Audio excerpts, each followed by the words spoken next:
আকাশের এক কোণে কোনোমতে ঝুলছে সূর্যটা।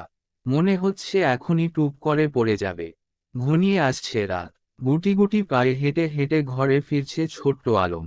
শীতে কাটা দিচ্ছে গায়ে, শরীরে হাত বুলোতে বুলোতে। আলম ওর বাড়িতে গেল। ওর বাড়ি বলতে বর্তমানে ওর সৎ মায়ের বাড়িটা, মানে যেখানে এখন ওর সৎ মা থাকে। আলম ঢাকার এক বস্তিতে থাকে। বাড়িটা মূলত ওর বাবার নামে ছিল। ওর আপন বাবা মা দুজনেই মারা গেছে। আলম ওর সৎমাকে দু চোখে একদম দেখতে পারে না। সহ্য করবে কি করে? ও যে ওর আপন মা নয়। আপন মা হলে তো এত মার মারত না। একদিন ও ভালো কিছু খেতে দেয় না। যখন ওর আপন বাবা বেঁচে ছিল তখন এত মার মারত না। যেই ওর বাবা মারা গেল তখনই এই সৎ বাবাটা আসে। কিন্তু সেও তাকে বেদম মার মারে। তাই দুজনেই আলমের দু চোখের বিষ। বস্তির এই বাড়িটা আলমের কাছে দুঃস্বপ্নের রূপকথার রাক্ষসপুরীর মতো মনে হয়। আলমের বস্তির বাড়িটাই পৌঁছেই দেখে দরজা বন্ধ। তাই আলম দরজায় দুটো টোকা দেয়। কিন্তু কেউ দরজা খোলে না। বস্তির পাশের মসজিদে আজান দেয়া হচ্ছে। মাগরিবের আজানের সাথে রাতের ঠান্ডাও পাল্লা দিয়ে বাড়ছে।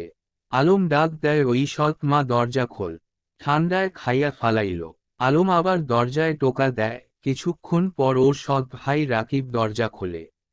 আলমকে দেখেই বলে উঠেও, তুই তাইলে আর ক্যাডায় আইব এইখানে? বেরাক ওবামা ক্যাডায় আইসে রে রাকিব।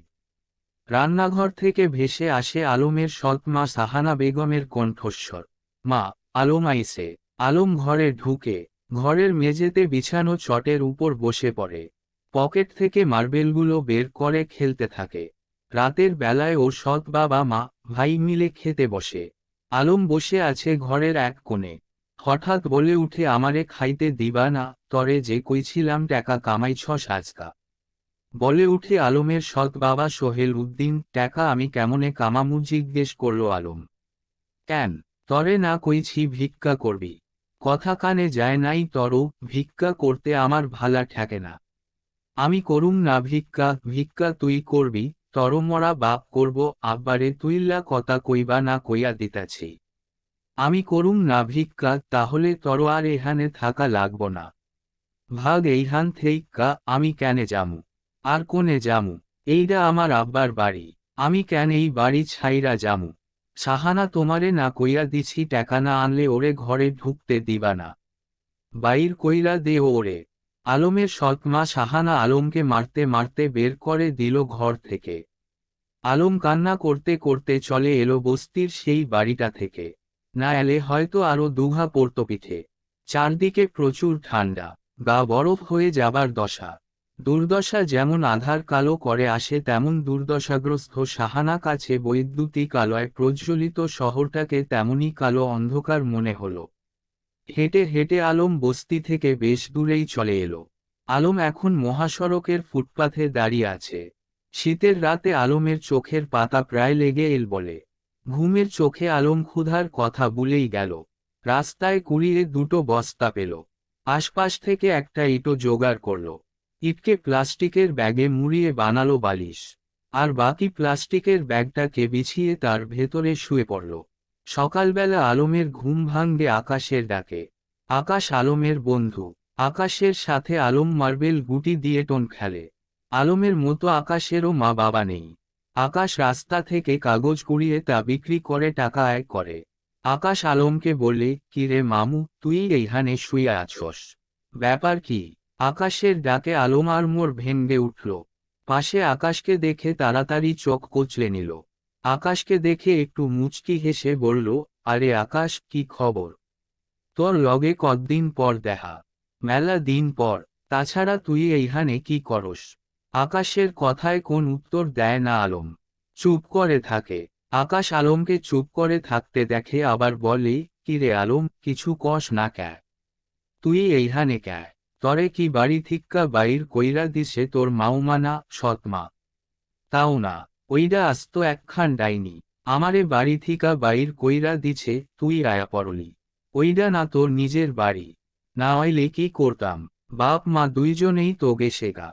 এখন ওই বাড়ি নিয়া কি করুম? ক্যানে ওরা তোরে বাড়ি থিকা বাইর কইরা দিল? সৎ বাপে কইছিল টাকা আনবার। তাও ভিক্ষা কইরা। আমার ভিক্ষা করতে ভালা ঠেকে না। হেল্লাইগা ভিক্ষা কইরা টাকা আনি নাই দিক্কা মাইরা ঘর থাইক্কা বাইর কইরা দিছে, চাপ নিস না। তুই একদম ঠিক কাম করছস, চাপ তো নিতেই হইব। টাকা কামাইতে হইব, মেলা টাকা কামাইতে হইব। এত টাকা দিয়ে তুই কি করবি রে আলম? কি করুম আর? আমি ওই টাকা দিয়া একটা বাড়ি বানাইয়া আমি আর তুই থাকুম। তুই থাকবি তো আমার বাড়ি, আমার তো আর কেউ নাই। হ, আমি থাকুম তোর লগে, তারপর এক বান্ডিল টাকা লইয়া গিয়া আমার বাড়িতো গিয়া সৎ বাপ মায়ের মুখে ছুঁইরা মারুম। আমি তো ওগো খাবার খাইছি, এর মূল্য দিতে হইব না? তা তুই দিস পরে। তুই আমার লগে একসাথে কাম করবি, ঠিক আছে? তোর লগে কাম করমু। হেই কাম কইরা অত টাকা পাইতে মেলা দিন লাগব, কিন্তু আমার তো তাড়াতাড়ি টাকা কামাইতে হইব। তুই কোনো বুদ্ধি দিবার পারস রে আকাশ? আকাশ একটু মাথা চুলকে বলে, একটা বুদ্ধি আছে। কি বুদ্ধি? লটারি। এইডা আবার কি? এমা, লটারি মানে জানোস না? উহু, লটারি হইল টাকার মতো দেখতে একখান কাগজ। এইডা দিয়া মেলা টাকা পাউন যায়। এই কাগজে একটা নাম্বার দেয়া থাকে, এই নাম্বার মিল্লা গেলে টাকা পাওয়া যায়। কেউ কেউ তো 50 লাখ আবার 1 কোটি টাকাও পায়, তাই নাকি?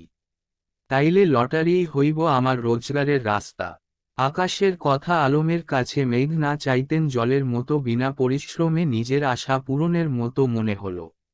আলম জিজ্ঞেস করল, আরে আকাশ, এই লটারি কোনে পাওয়া যায়? আরে মিষ্টির দোকানের গোড়ায় একটা মোড় আছে না? ওইডার শেষে মাথায় গলির কাছে এক লোক রিস্কায় কইরা লটারি বেচতাছে। কাইলকাই ড্র হইব, কিনবি নাকি? হবলেই আলম দৌড় দিল। এক দৌড়েই রিক্সাটার কাছে পৌঁছে গেল। আলম লোকটির কাছে গিয়ে বলল, আমারে একটা লটারি দেন। লটারি তো দেয়া যায় না। লটারির টিকিট দেয়া যায়, তাইলে ওইটাই দেন। 20 টাকা দাও, আর লটারি নিয়ে যাও, কালকেই ড্র। আলম নিজের প্যান্টটা আতিপাতি করে খুঁজে 3টা 5 টাকার নোট বের করে বিক্রেতাকে দিল। বিক্রেতা টাকা নিয়ে আলমকে লটারির টিকিট দিলেন। কিন্তু টাকা গুনে বিক্রেতা দেখলেন 5 টাকা কম আছে।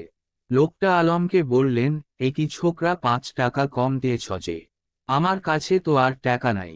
টাকা নাই তাহলে লটারি কিনতে আইছস কেন? হয় বাকি টাকা দে, আর নয়তো লটারি ফেরত দে। না, আমি এই লটারি ফেরত দিমু না। বলেই আলম প্রাণপণে দৌড় দিল। পিছনে পিছনে বিক্রেতা সহ আরো 3-4 জন আলমকে ধাওয়া করল। তা দেখে আলম আরো জোরে দৌড়াতে লাগল। একসময় আলম রেল স্টেশনে ঢুকে পড়ল। আলম পিছনে ফিরে তাকালো। ভিড়ের মধ্যে মিশে যাবার ফলে লোকগুলো আলমকে ধরতে পারল না। আলম লটারির টিকিটটা হাতে নিয়ে আলতো করে ধরে আপন মনে বলল, আমার লটারি, এইডাই আমার জীবন বদলাইব। সৎ বাপ মায়ের মুখে এইডা দিয়াই টাকা ছুঁইরা মারুম। এমন সময় এক যাত্রীর সাথে ধাক্কা লেগে লটারিটা হাতছাড়া হয় আলমের। এমন সময় একটা ট্রেন ছুটে যায় রেললাইনের উপর দিয়ে। ট্রেনটির গতির কারণে বাতাসের প্রভাবে রেললাইনের দিকে উড়ে যায় টিকিটটা। আলম বলে উঠে, আমার লটারির কাগজ। কোনো কিছু না ভেবেই আলম রেললাইনের দিকে দৌড় দেয়। আলম দৌড়ে যায় রেললাইনের ট্র্যাকের উপর দিয়ে লটারির টিকিটটাকে ধরার জন্যে। এমন সময় হঠাৎ ট্রেনের চাকার গাড়িরি করা হার্ডা ব্রেকের শব্দ শোনা যায়। সাথে থাচ করে একটা শব্দ। মুহূর্তের জন্যে সমস্ত কোলাহল থমে যায়। তারপর রেল স্টেশনে আবার শুরু হয় মৃদু গুঞ্জন। কোলাহলের মাঝেই আলমের টিকিটটা উড়ে যায় পশ্চিম আকাশে। তবে আলমের নিথর দেহটা পড়ে থাকে রেললাইনের লোহার পাতের উপর। আর চোখ দুটো এক দৃষ্টিতে তাকিয়ে আছে লটারির সেই টিকিটটার উপর। এখনো যেন হাত বাড়িয়ে ছুঁতে চায়। সমাপ্ত।